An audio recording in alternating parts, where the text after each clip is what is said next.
Just wanna dance, want a simple romance, nothing more, nothing less from you. Just stay the night, then we leave when it's like nothing wrong, it's alright with you. No ties, no pride. Hey, what's up guys? So this is the Razer Opus, and this caught my eye for a couple of reasons. One, it's a Razer product in 2020 that does not have RGB, kind of interesting. But the second thing that caught my eye was the THX certification and the THX branding that they have all over the box and on the headphones. Now there are seemingly two faces of THX as a company.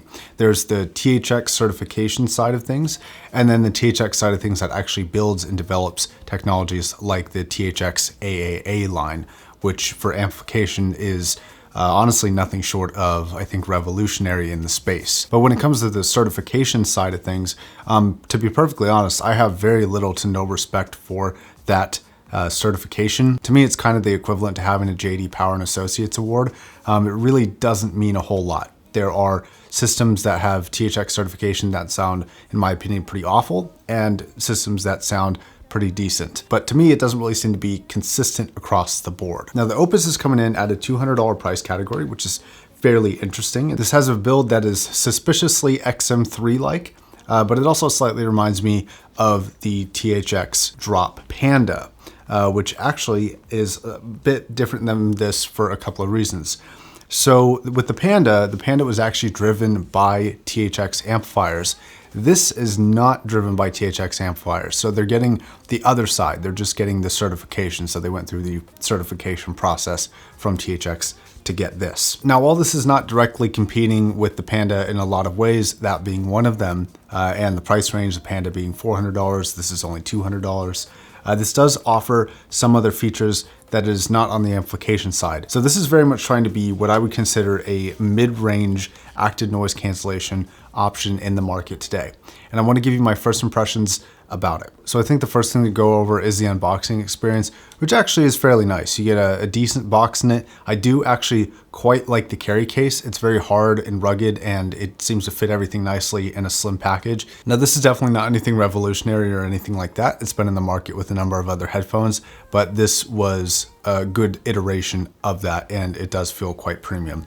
Unfortunately, when you pick up the headphones, they do feel distinctly light. And that is a very nice way of saying that they feel distinctly cheap. There's not a whole lot of quality to the actual feeling and the plastic that is used on this, which is something that I do wish that they would work on. Now, further on the build, you have a USB input, 3.5 millimeter microphone input, so you can power these off of just a standard 3.5 millimeter. Your power button, your noise cancellation button. Then on the other cup, you have a play pause, a plus and minus. Now, these do actually fold down, but they fold down towards you instead of away from you. So they will rest kind of on your neck relatively easily like this, but they won't rest on their pads on a desk unless you take them off and flip them over to then rest them like this. Now, I'll talk a little bit more about the build of the actual review of this thing. It is worth mentioning right now though, in the first impressions test that I have done, this is a very well sealing headphone and not a lot of noise gets in general. And the active noise cancellation, it does do something, but it's not actually a drastic change. So you don't go from this very kind of open sound to a very closed off sound.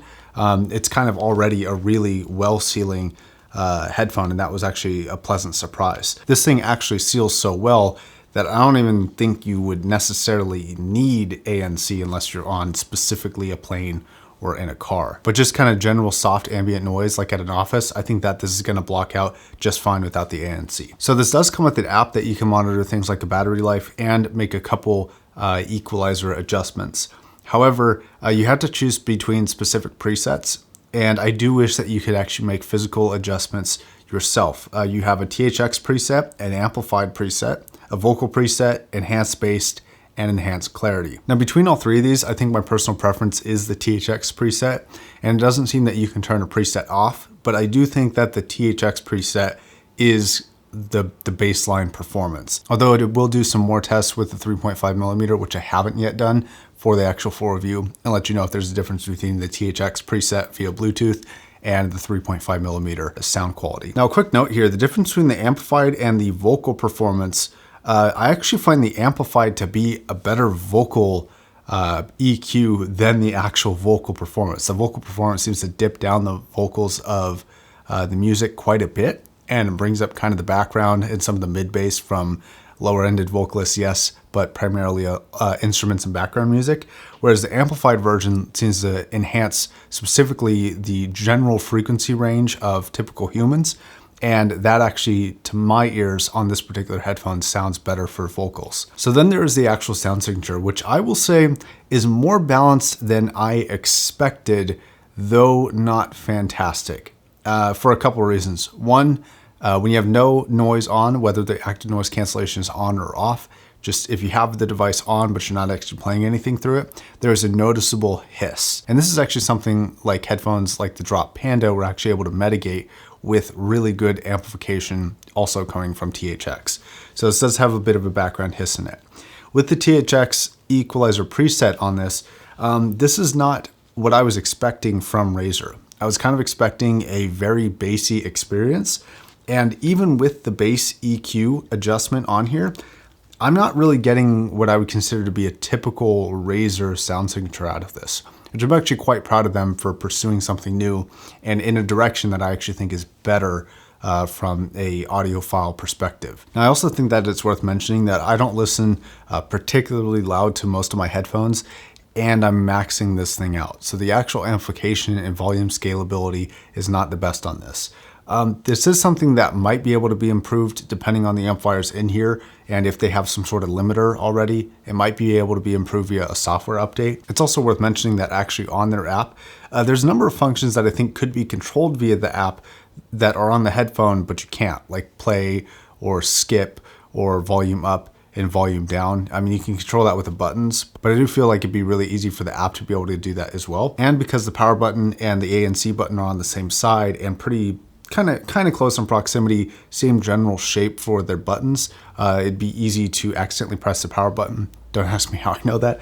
I do wish you could control the ANC from the app, and I think this is something that could definitely be introduced potentially with a software update, though can't guarantee that obviously. So far the sound signature seems to be primarily focused in the upper mid bass, the mid range, and the treble or lower treble response.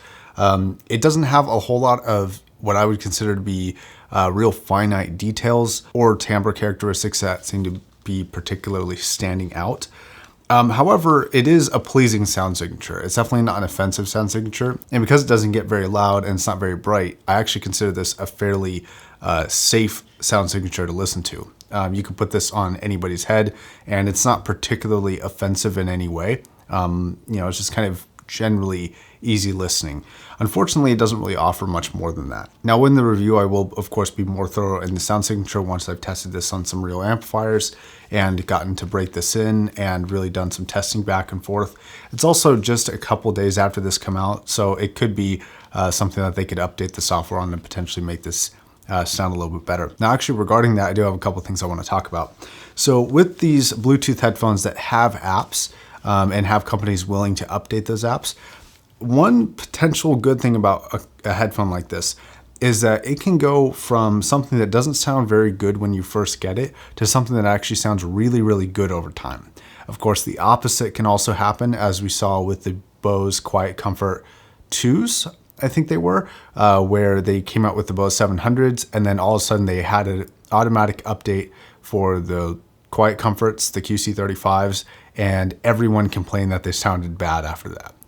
So while I don't necessarily think Razer is going to do that, I do think that there is a potential for this headphone to sound quite a bit better over time as new updates come out. That's one of the cool things about these high-tech headphones. Another thing I want to draw slight attention to, and I think is worth mentioning, is the THX certification.